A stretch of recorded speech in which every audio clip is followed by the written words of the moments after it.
What is going on, guys, and welcome back to the daily live puzzle solving series where we solve a puzzle just above 2000 rated on chess.com. Today, we're going to be focused on the idea of disproving the move that we've selected as the candidate move by looking at forcing moves or moves that can resolve a threat from the opponent's perspective. Yesterday in the puzzle solve, we missed a couple of ideas that our opponent could throw at us, so we're going to try to correct and build on that in today's solve. So let's start by analyzing the position and assigning some probabilities to what's most likely going to be the outcome of this puzzle.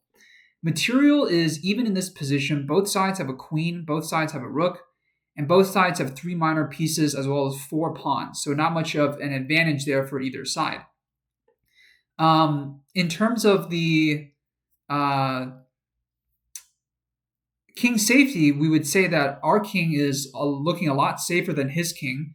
We have two pieces, heavy pieces, that are penetrated pretty deep into his position and in positions to give checks to his king. And his king is kind of exposed here in the completely empty 7th rank, and he's got no defenses there right now. And in addition to that, our king is pretty safe here. We don't really have even a check square for the enemy king, for the enemy rook here. We have d1 pretty well guarded. The knight here can technically give a check, but it doesn't really lead anywhere. So I would give his king safety a 4 out of 10. I would give our king safety a 6 or a 7, even an 8 out of 10, let's say a 7. And piece activity wise, going along with what we said about king safety, our pieces are a lot more active than his, penetrating into his position and having some mobility potential here along the 7th rank. In terms of space, he actually has a little bit more space on the queen side with this advanced c pawn that he has, but we're doing more with our pieces, so I think that well compensates for that. Let's say space is relatively even between the two of us. So let's think about what's most likely going to happen. Could it be a checkmate?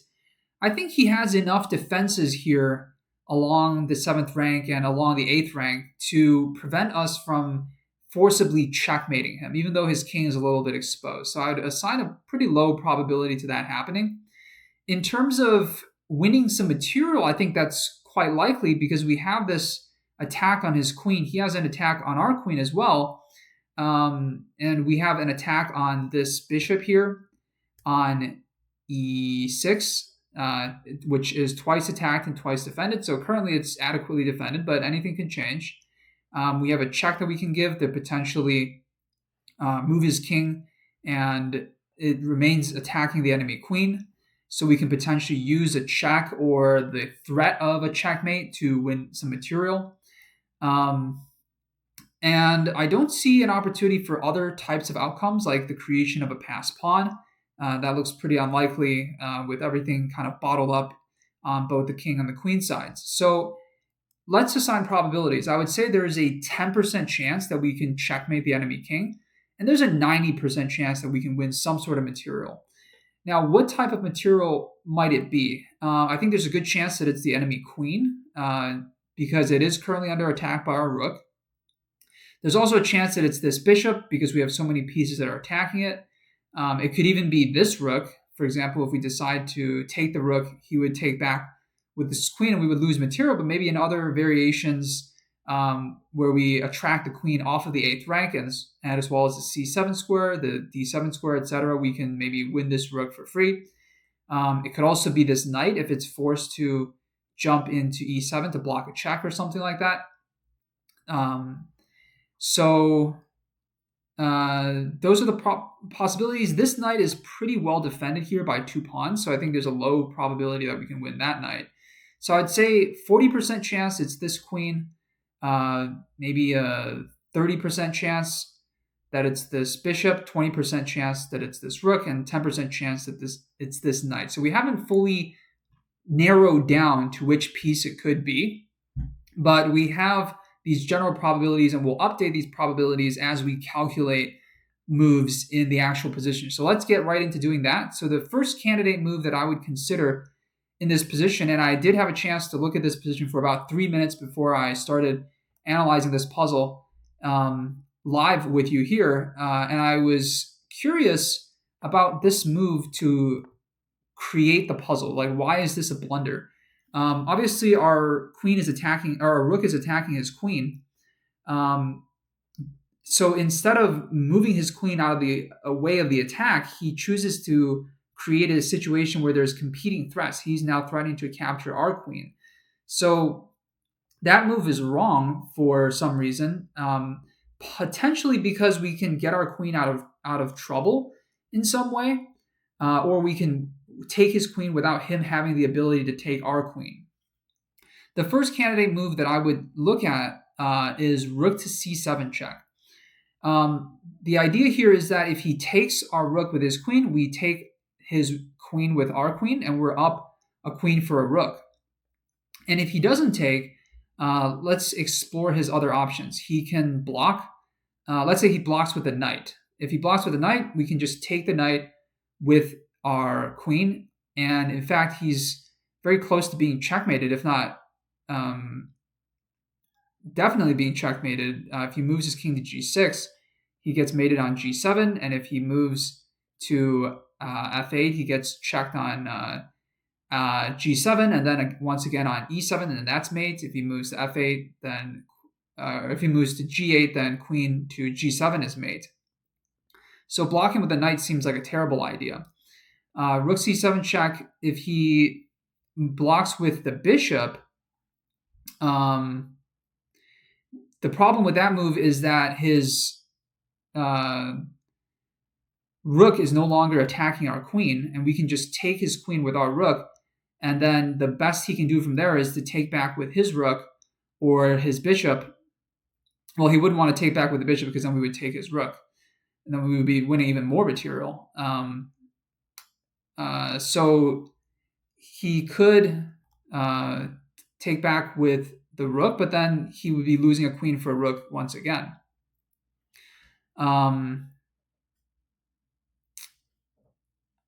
So blocking with the bishop looks pretty bad. Another option is to block with the rook, and I think that's a pretty critical variation that we may have to analyze here. The downside of doing that is that his rook is now pinned to the king. But if we were to capture his queen, we would be relieving that pin, and then he can take our queen with his rook, and then material would be even after that. So that outcome doesn't seem particularly good for us. If we take his rook with our queen, he can capture back with the bishop. And then if we take this, he'll take back again with the bishop, and then there will be three minor pieces for three minor pieces on both sides. So material would be even once again. Rook c7, rook d7. Trying to look at what else we can possibly do here to try to break through his defenses. Taking on e6 looks like a pretty bad idea. He's got a knight covering it as well as the king covering it. We already talked about taking the queen. What would happen after that? He would just take our queen. And queen takes d7, bishop takes d7. I tend to loop just to see if I can like catch another variation that I didn't notice before, if I'm kind of like stuck on a particular idea, which is what is happening right now. It just feels like rook c7 is the right move, but I can't quite refute rook d7 here. So I don't feel comfortable making that move yet. But let's step back for a moment then and look for other possible candidate moves. We can consider rook takes c8 as a second candidate move. He would just take with rook takes d6, and I think our idea would be refuted from there. We can, for whatever reason, decide to give a check on g5. You just take back on g5. I don't think that gains us anything.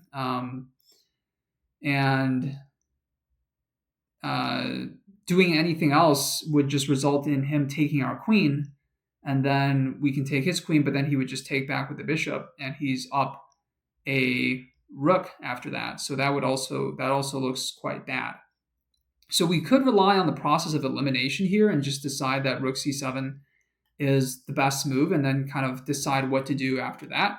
But I think it's quite likely that rook d7 will be the reply. So let's go ahead and do it to go rook c7, even though we're not 100% sure what we're going to do after rook d7, just because I can't see any other move that would even be plausible here. And he does, okay, so it does pan out as we had anticipated here. So we have to come up with some sort of answer for this. Let's take a look at some other moves that are pretty wild that could help us. One thing to keep in mind is that his rook is pinned, right, as we mentioned. So he can't take right now our queen with his rook. So we have the potential option of being able to play like a bishop move or something like that, like bishop to a4.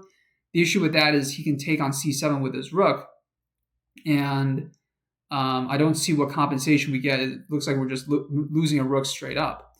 We can add a defender to this rook by moving our bishop to b6, but in that case,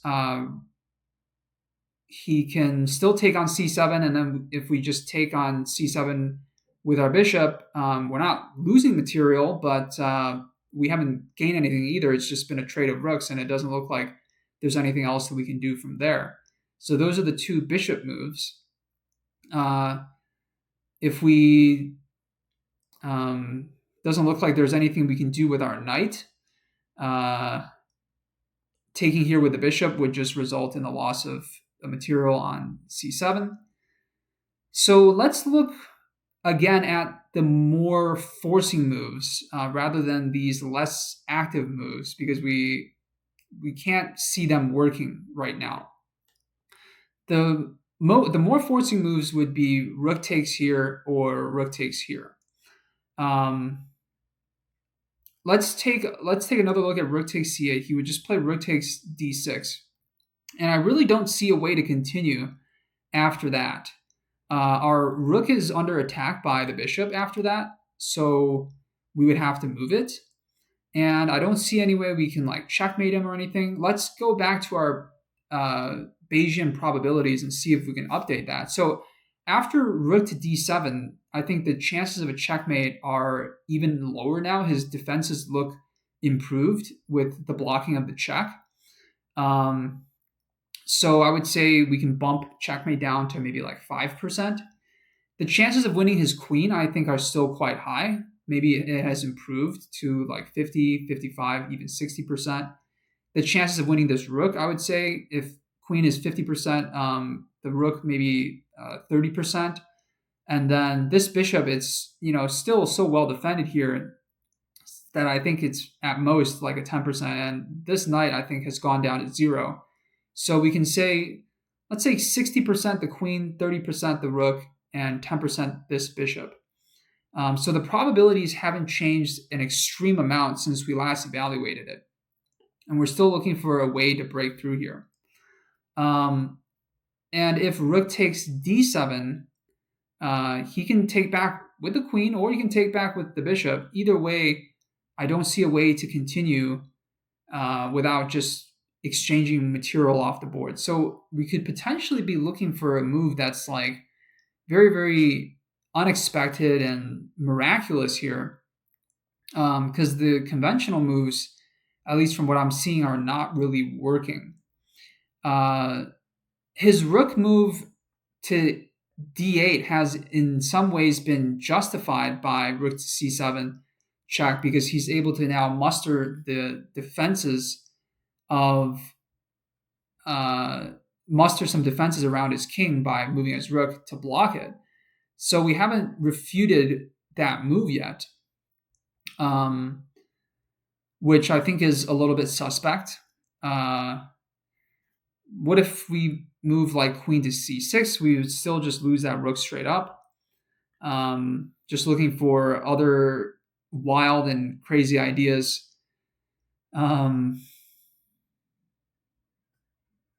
I'm scared of this puzzle. This is one of the more challenging ones that we've faced recently.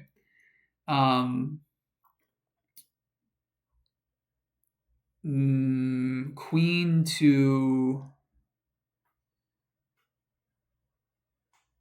It looks like any queen move just loses the rook, or worse. Queen takes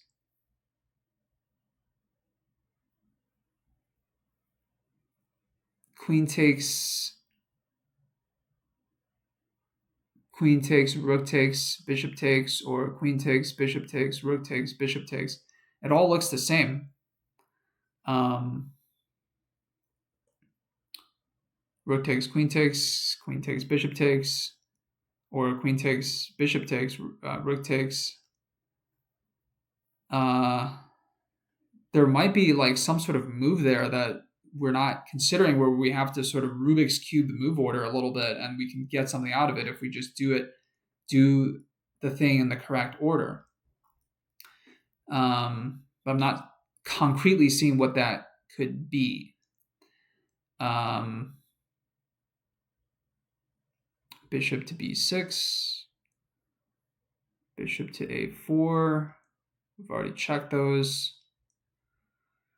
At some point, we're going to have to make a decision, and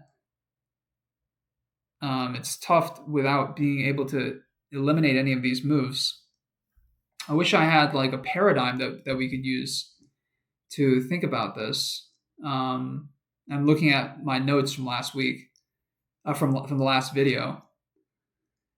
A puzzle at these levels is unlikely to require only one good move, is something that I wrote down. So yeah, we have to make multiple good moves. Right now, we've only made one good move, rook c7 check, and we have to find some sort of other idea here. I need to calculate better and balance that with talking. The challenge with calculating here is it seems like everything just resolves very quickly within the span of 2 or 3 moves. So it doesn't look like we can really even calculate very deeply here. It's just a bunch of captures, and then everything is like equal after that. Talking can get better as I calculate better. Hopefully that is the case. Hopefully I'm talking okay.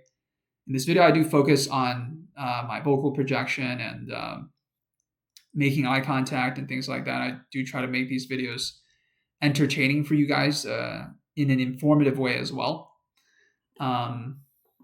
Controlling eyebrow raises is something that I noticed that I do, that I need to work on.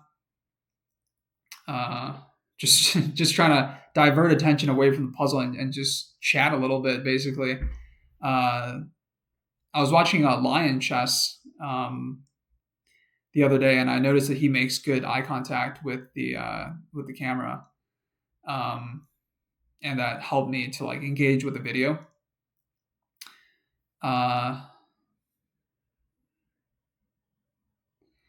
Just trying to think what else would be useful or entertaining. I am graduating college at the end of this semester, a rare fall graduate instead of a spring graduate. And I'm going to a graduate school in the field of, it's a math and biology field. So it's pretty quantitative. I heard that from Nima. I heard that she also studied math and economics in college. I think she went to the University of Toronto, which is a really good school, much higher ranked than the school that I go to.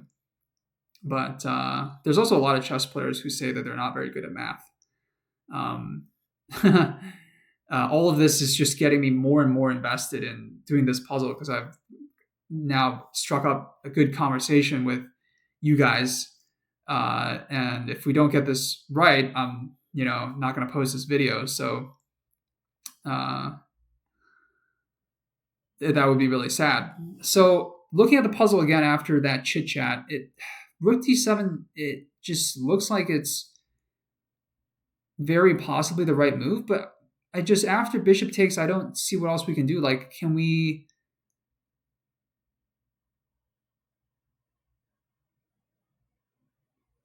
is bishop c5 a move? Like, the bishop c5, rook takes, and we don't have any checks. We don't have a check on here or here, so creating that battery doesn't do anything.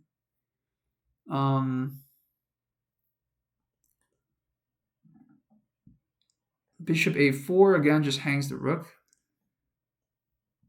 Let me redraw the arrow correctly.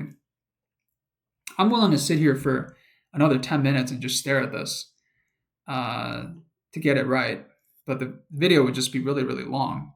I could also just start calculating very deeply and pause the video, or like cut the video to another length later once I found the puzzle answer. So that you guys don't have to wait awkwardly in silence. That's another option. I'm calculating the game outside of the game right now, the meta play, so I can really finish this puzzle. I feel like it's just one of those that I got to stare at it until the answer becomes obvious. Okay, so if we take the queen, okay, let's say we take the queen. He takes our queen. Now we have to win something else because we couldn't win the queen. And what else could we win in his position? We could play bishop c5 to attack his rook. Maybe like try to trap it or something, but he can go to a6 with his rook. He could also hop back to d7. So his rook has plenty of mobility squares to go to. And we don't have a checkmate or anything like that. Like rook f8 check is still guarded by the knight. Rook takes here. Can we just take the bishop? Yes, if we just take the bishop with our queen, he takes the queen with either one, and then we take the queen on c8. Okay. Finally, a move that looks like it could be the answer instead of just a bunch of captures that lead to no gain. So the idea here is that we get rid of the piece that's under attack with a tempo, and then we capture the piece that we wanted so that it's not just a straight up trade. So queen takes e6 check. There's two ways to recapture. He has to recapture. It's a very powerful move. If he doesn't recapture, we can just take his rook here, and we've won a rook and a bishop, which would be really bad for him. So if he takes back with the knight's not guarding the queen on c8. So we can just take the queen, and we've won a bishop. If we take here and he takes back with the king, then we take the queen, and we've also won a bishop. So it looks like that would be the answer. Then we've considered a bunch of other options already, so I'm comfortable with moving ahead with this as a move. We have to check if there's any forcing moves or anything like that by our opponent in the second ply, like immediately after we make queen takes e6 check. But because it's a check, it's a very strong check, and we have an immediate counter for it, I feel like we don't have to look that hard for variations that he can do to us. Plus, we're like 23 minutes into this video, so I'm ready to commit to this move. In fact, let's go ahead and do it. Queen takes, and then we've given up our queen, so we have to get the material back. So we take his queen here on c8, and that's the end of that puzzle. Okay.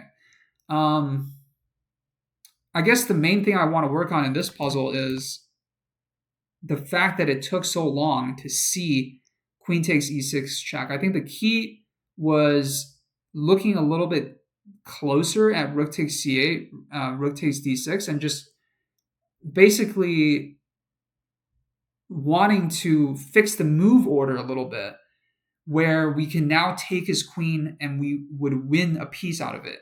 Once I established that as the condition, it was easier to see that move. And then I also took my attention away from the puzzle for a few minutes, just chatting with you guys.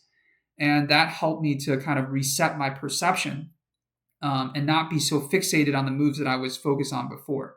So I'm going to review this video and see if there's something formulaic that I can come up with where if I do it every time, it'll help me see that move faster instead of it taking so long. But hopefully you guys still enjoyed the video, because I think it was an interesting conversation. And I got to practice my speaking skills and charisma skills and things like that, which I also share with you guys on this channel. So anyways, I hope you guys enjoyed. Make sure to subscribe if you like it, and I'll see you tomorrow with another video.